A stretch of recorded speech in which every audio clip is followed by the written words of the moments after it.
I'm Travius Stewart, and I want to help you move past barriers and obstacles that are preventing you from getting what you want in life. This is Breakthrough. What's up, my peeps? Happy Podcast Tuesday. It's Halloween time. There used to be a commercial on the radio that was the advertisement. It's Halloween time. And I love that commercial. So anyway, happy Halloween. If, those of you who celebrate Halloween, I know some people, real people in my life that are like, Halloween is my absolute favorite holiday of the year. Now, my absolute favorite holiday is Christmas. So Halloween, I don't do much, for Halloween. Like, as a matter of fact, like a friend of ours used to have Halloween parties, and then we would dress up for Halloween. But that was really because, she and her husband went out. They had this party, they had these fancy costumes, and so it was almost like you felt out of place if you didn't come in some kind of costume. But now we have, Shelly and I live on a cul-de-sac. And so for Halloween, our neighbors actually have a Halloween party. And I'm telling you, these peeps go all the way. Like right now they have these big old, it looks like, like 12 to 16 feet, skeletons, like they put it on their roof. They've got all these things. They go all out. And so there's some people on our block that, they really do it. These guys, this house at the end of the block, they set the standard, the entire family. Like it's the husband and the wife, and they have 3 kids, and they always do like a family theme. Like last year they were the Addams family. It was so cool. So anyway, but I appreciate Halloween, but I don't love Halloween like they love Halloween. All right, my peeps. Let's get down to business about what today's podcast episode is about. And so last week, we talked about kind of sitting in it, sitting in the grieving in the mourning of a breakup, of divorce, all those things. And so I didn't give you any action steps last week. And so I hope you didn't think I was going to leave you hanging like that.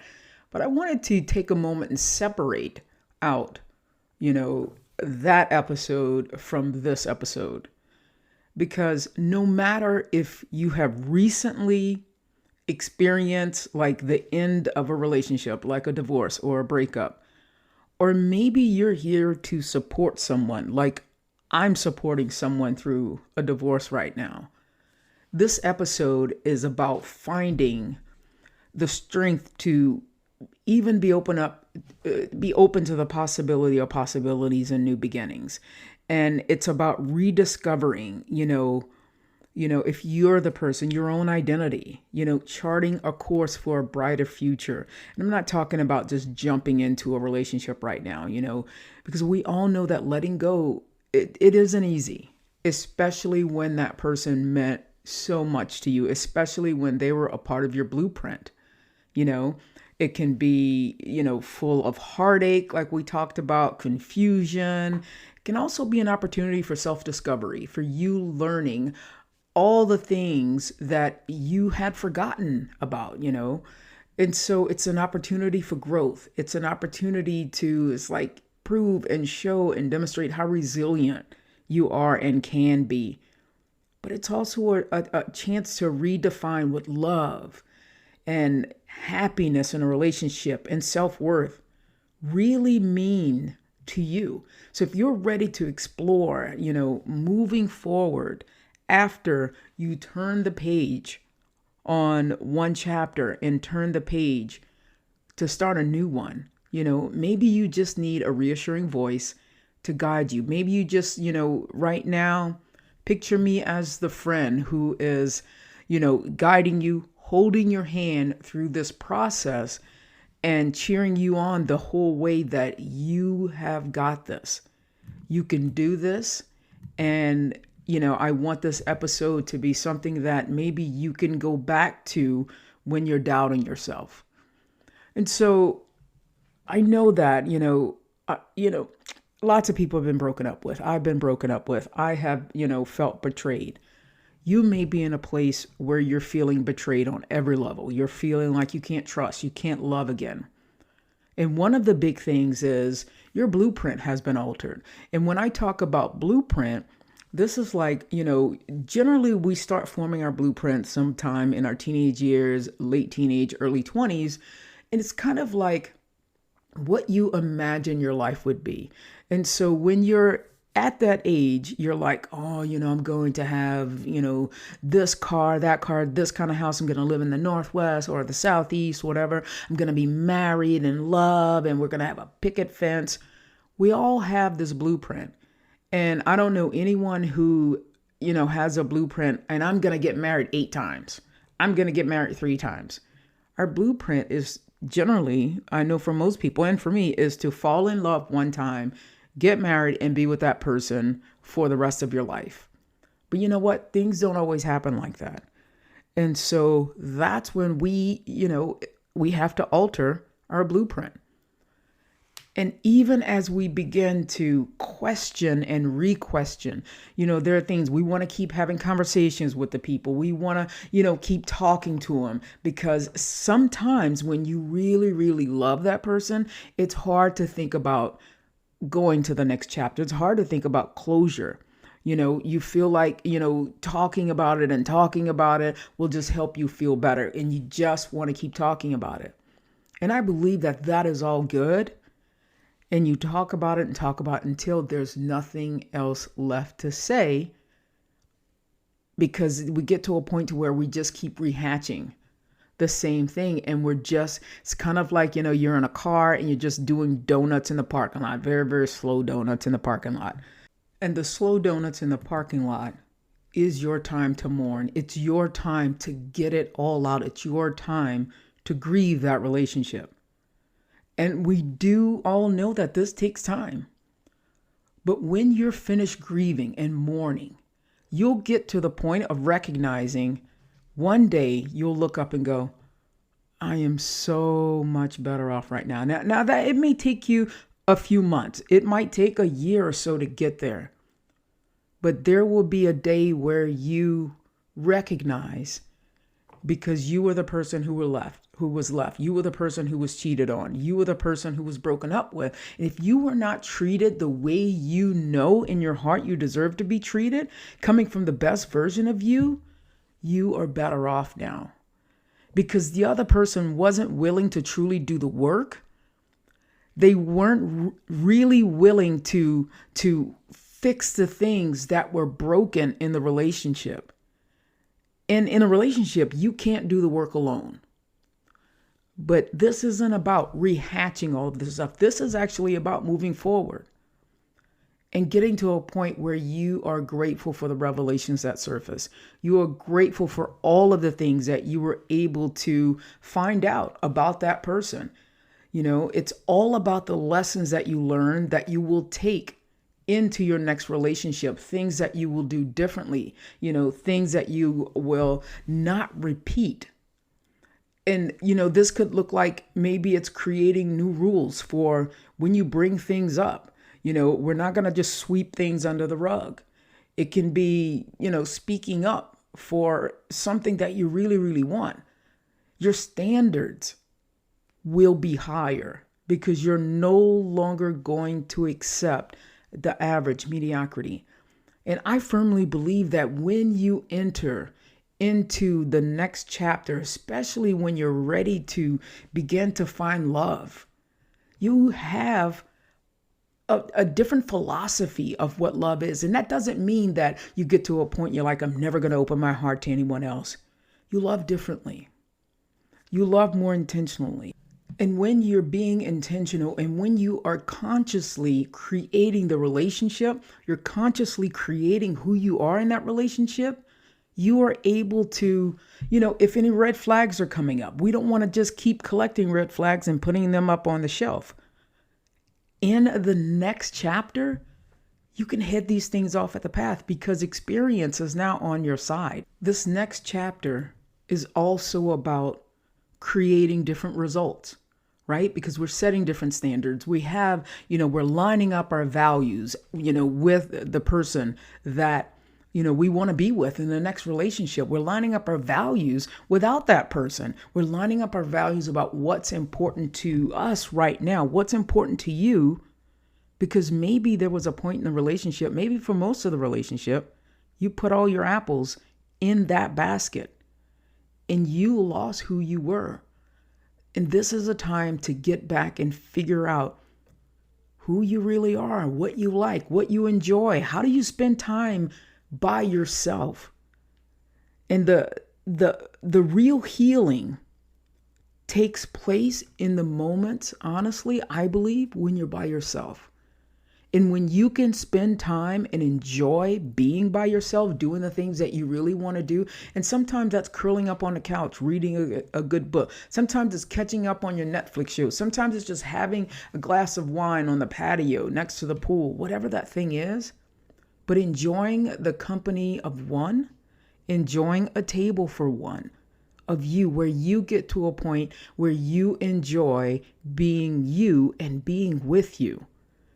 And so I want you to begin now thinking, what are the thoughts that you now will begin to transition out of thinking because we were thinking in the past, because we were thinking from grieving and mourning, because the thought model is we have thoughts that create our feelings motivate or demotivate our actions, which produces the results that we have.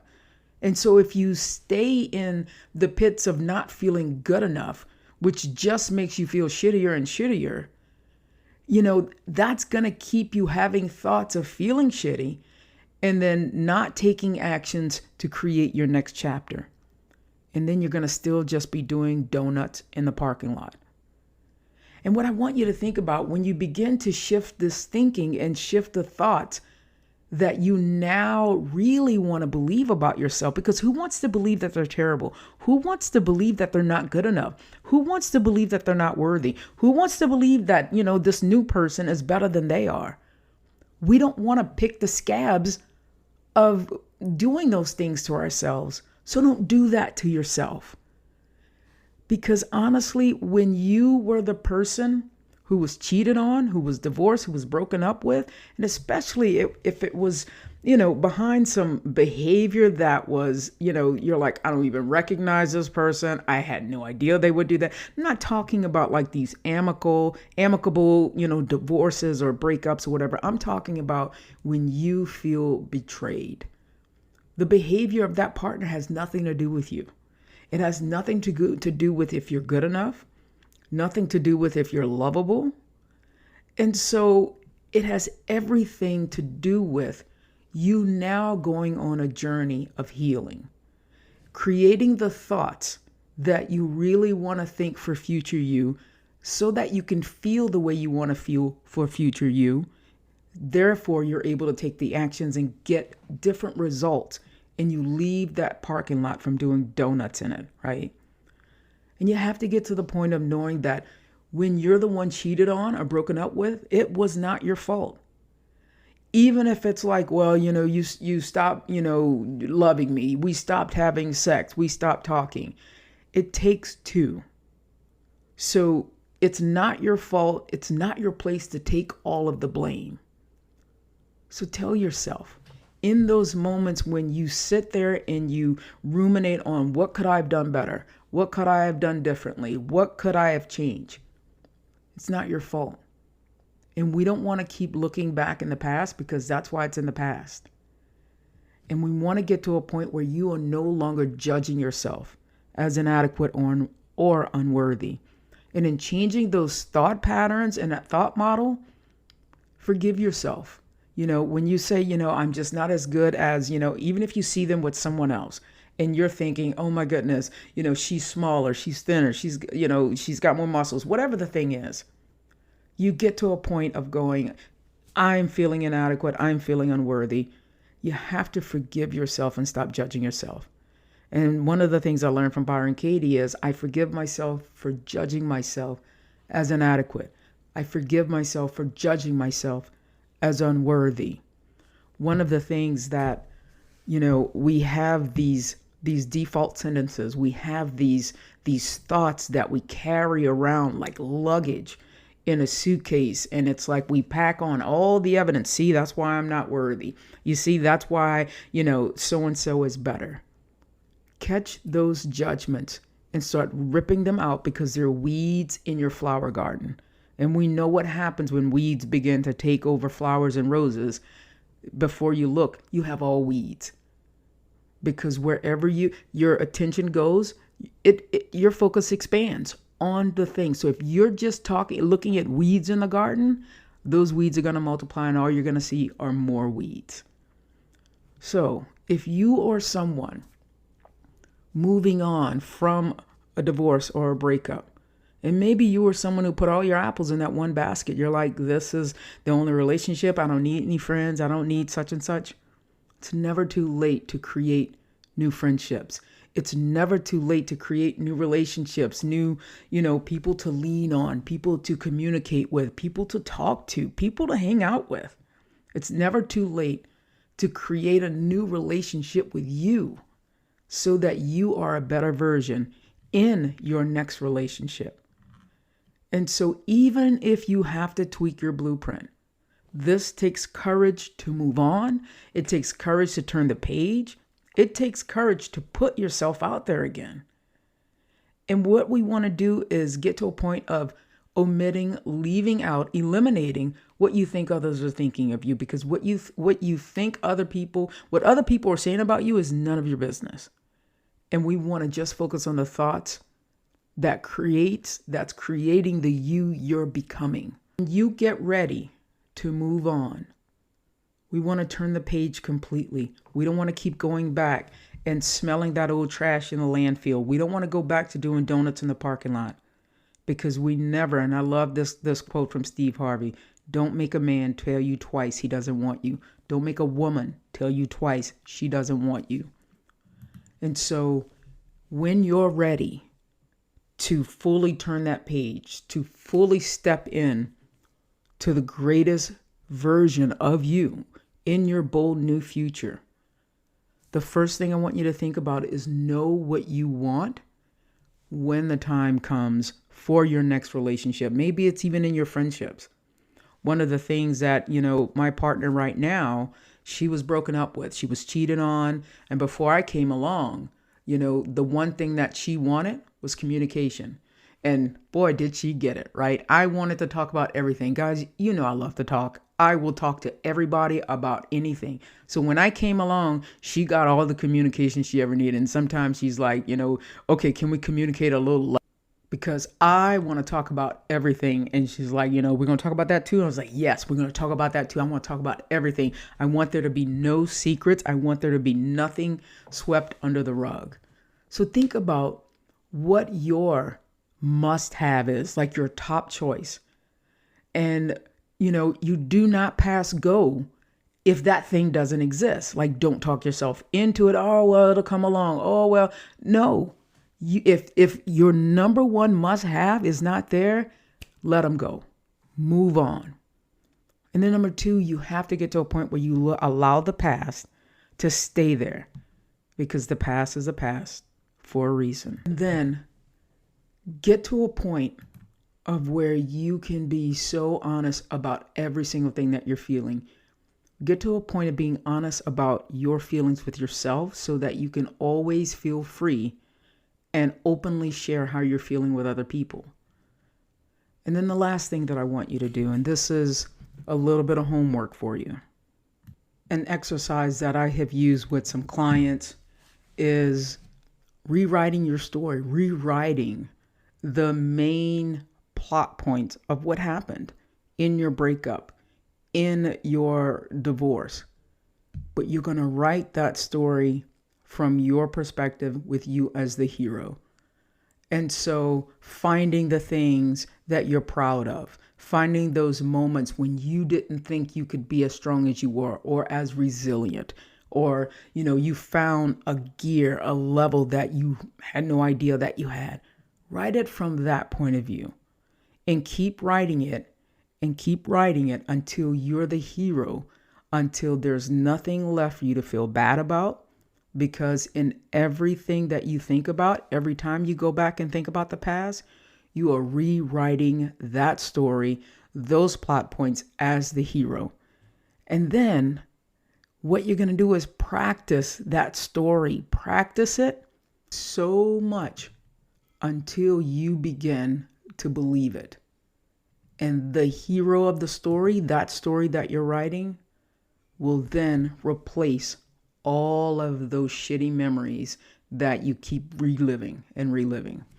All right, my peeps, I hope this episode is helping. I hope that you have and find the courage to move on, to open up your next chapter, because every single day is so precious. Life is precious. And every moment that we spend, that you spend looking back in a rearview mirror, looking back full of regret, or minutes, precious hours, days, weeks, that you are losing out on your next best thing. Because I 100% believe that the best of your life is ahead of you.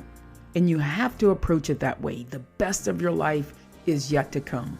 And you create it because you were made for more, and you deserve all the love that your heart really, really desires.